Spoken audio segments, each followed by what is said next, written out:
Farsi dare l'acqua da chi la sta trattenendo per altri fini che non siano consumo umano o agricolo. Questo è l'obiettivo del Veneto, che ieri ha chiesto al governo che sulla siccità venga chiesto lo stato di calamità e di emergenza. Calamità perché serve ad avere le risorse per ristorare gli agricoltori, e l'emergenza per utilizzare la risorsa acqua che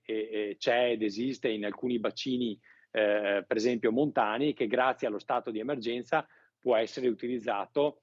per la pianura, perché altrimenti altre regioni, altre comunità o semplicemente i gestori di questi bacini, penso a chi li utilizza per l'idroelettrico, non vuole rilasciare l'acqua alla pianura per farne un uso diverso, che è quello di produzione energetica. Nel mirino il Trentino, che continua a negare la crescita del deflusso dai laghi per aumentare la portata di Adige e Brenta. Situazione meno tesa per il lago di Garda, dove le comunità condividono l'aumento del deflusso tramite il Mincio verso il Po, che in questo momento vede il cuneo salino risalito di oltre 20 km. La situazione è abbastanza grave, il cuneo salino ha superato il comune di Porto Tolle e si sta dirigendo verso il comune di Taglio di Po.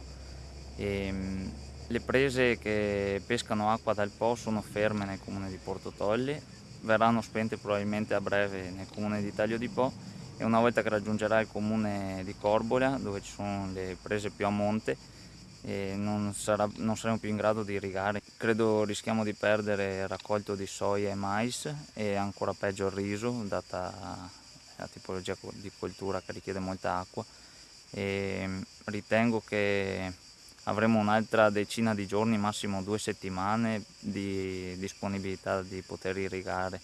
e poi saremo costretti a fermarci. E in questo scenario diventano essenziali anche le scelte di ogni singolo cittadino. È ovvio che in questo momento dobbiamo chiedere anche un sacrificio ai cittadini, e quindi di non usare l'acqua per riempire le piscine o per lavare l'auto, oppure, ripeto,